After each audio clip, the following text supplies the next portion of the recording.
I'm back with another video, and today I will be doing the All About the Reading tag. This is an original tag by Miriam. She tagged me, and it's originally a blog post which I will put below.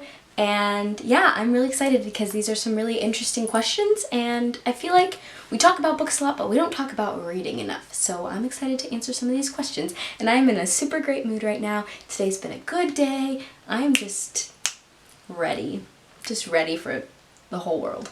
The first question is, what do you look for most when you pick up a book? A beautiful writing style, B, a character-driven story, or C, a plot-driven story.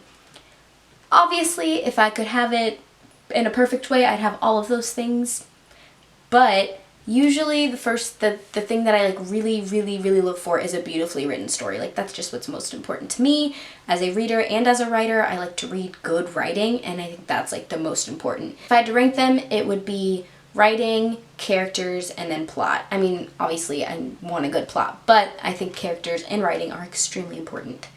Question number 2 is, what are your pet peeves in books?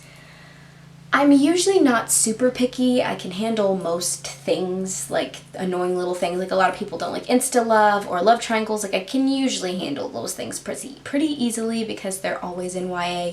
But I really hate when, like, I don't know how to explain it, but sometimes books that have LGBT characters will like throw them in there as like a, hey, I have gay characters, I'm diverse, and then like pull them back really fast. And it's just like really random, and I really hate that. And it just bugs me so bad. It's like, why did you... They have to be like, oh, this character's gay, and then like never talk about it again, and that's really annoying. I also really don't like when it's like super ambiguous, like they will not say it, but like everybody ships a certain couple. Like, things like that really bug me.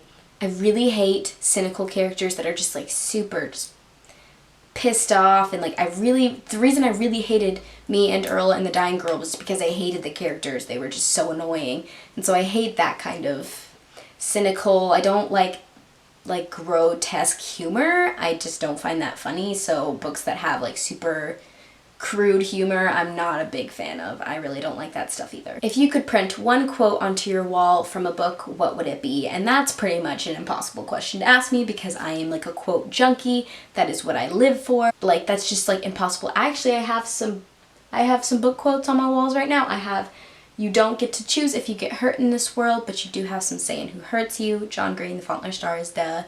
And then I have a quote from a poem by Andrea Gibson, and it says, "Bravery cannot be measured by a lack of fear. It takes guts to tremble." And those are some of my favorite ones that I actually do have on my walls. That's so hard. And they change so much. Like, my favorite book quotes change so much, and I have so many, and that's just not even a valid question. Pretty much, like, all of the quotes I love from The Fault in Our Stars and all the quotes I love from The Perks of Being a Wallflower and anything from poetry, I want it all over. I just want to, like, write all over my walls. If this was my house, I would. But it's not. I'm renting. Which genre would you... Which genre would you like to explore more? I've been exploring a lot of new genres lately, especially when it comes to historical fiction and fantasy, because that's not stuff I read a lot. I am trying to get more into classics. That's kind of the one that I'm focusing on right now. Middle grade, is that like a genre? That's not a genre, but I'm trying to read more middle grade. More like, I'm not gonna say that I'm gonna read a lot of nonfiction books, because I'm not, because I think they're boring. But I would like to get into more memoir-esque. I've been reading more self-help books, so that's kind of what I've been trying to get into lately. Just stuff that's not my usual, which is contemporary or YA. I'm trying to ease myself into like big girl books, like adult books, but it's just so hard because I love YA and I'll always read YA, so I don't know. We'll see. I'm always looking for new stuff though. The next question is, if one of your favorite books would be adapted or get a new adaptation, which book would it be and which role would you like to play? So that's incredibly difficult. I feel like I always have an idea of what I want, and then I can't think of what I want to be adapted right now. I would love to see the Mara Dyer trilogy be adapted into like a films. I think that would be freaking creepy and really cool. I don't know if I'd want to be in it. I would just like to play like a side character or something. I don't want to be like the star or anything. I'm not into that. Or I would really love to see Etiquette and Espionage, which I haven't finished, but it's just so cool. I'd love to see that as a movie, like with all the CG and like, oh, it'd be so cool. And then The Raven Boys, obviously, would be an amazing TV show, which needs to happen, and we've been all talking about it so much that I don't know why nobody has tried, because it would be the best TV show ever. Even if it was so poorly done, I would still love it. Like, I would still watch it. Not like the Shadowhunters TV show, that's literally horrible, and I don't even watch that, but I would love to see The Raven Boys as a series. Like, TV series. A hyped book you wouldn't recommend at all. I mentioned this a little bit earlier in the video, but I would definitely say Me and Earl and the Dying Girl. I know a lot of people loved that book, and the movie. I guess I haven't watched it. God, I just hated that book so much when I read it. And it's been so long that I really don't remember, and if you ask me why I didn't like it, I don't remember anymore, but I just remember reading it, and I actually finished the whole thing because I was really hoping something would happen that would make me like it, and nothing did. I just really hated the characters.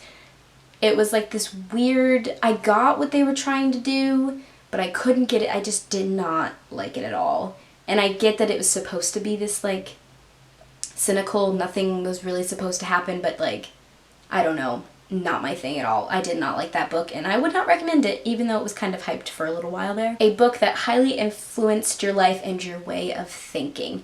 I feel like every book kind of does this to me, but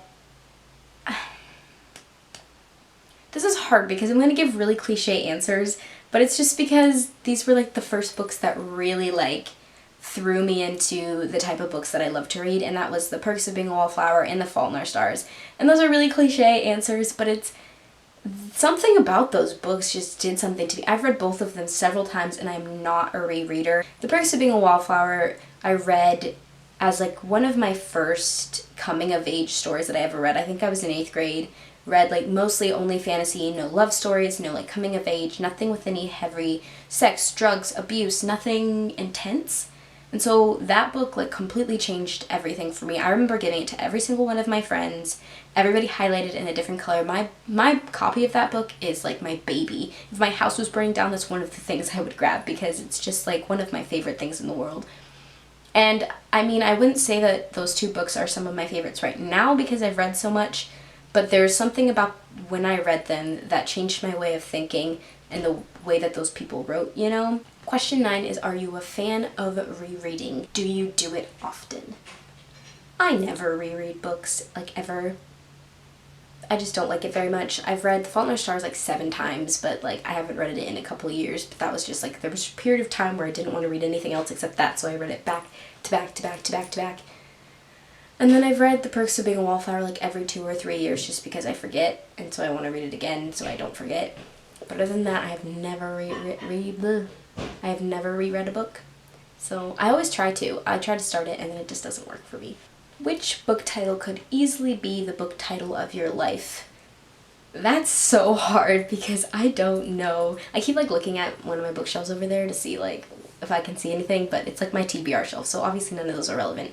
But I don't know.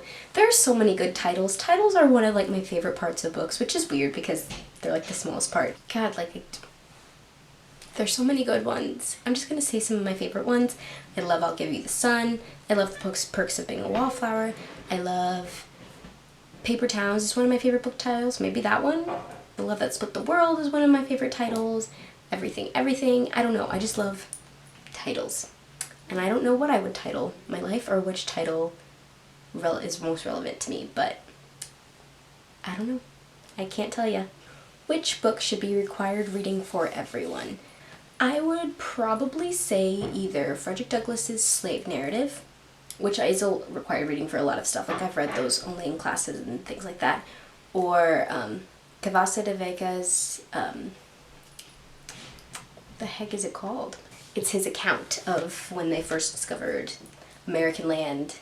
It's like the Spaniards. It's really good, and I think both of those just have really good discourse and conversation about slaves and Native Americans, for either one, and they just have really made an impact on. Those are the two things that I've read like through school that I think have impacted me the most.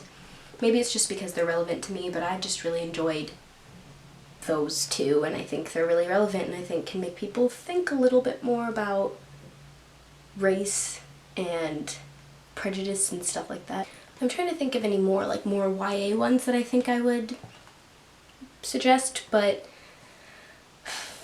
I don't want to keep talking about it, but probably The Perks of Being a Wallflower. I think it's just a really good book for younger people to read because it has heavy issues in it, you know, like it handles stuff and it handles it well, and I think it teaches you that sometimes you can be happy and sad at the same time, and I think it deals with emotional trauma very well. Sorry guys, my card filled up and my camera's dying, so we have a very limited time right now, but luckily that was the last question. I actually really liked this tag. I liked discussing these questions. I think they're really cool and relevant and interesting.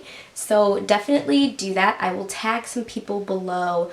I tag, just off the top of my head, I think I saw some people do it already, so I'm not sure. I will tag Brit Reads, B Reads Books, and Litter Abby, and yeah, if you guys want to do it, go ahead. Anybody can do it. I tag everybody. And yeah, so I hope you guys liked this video. I had a lot of fun doing it. Don't forget to like and subscribe, and I will see you in my next video.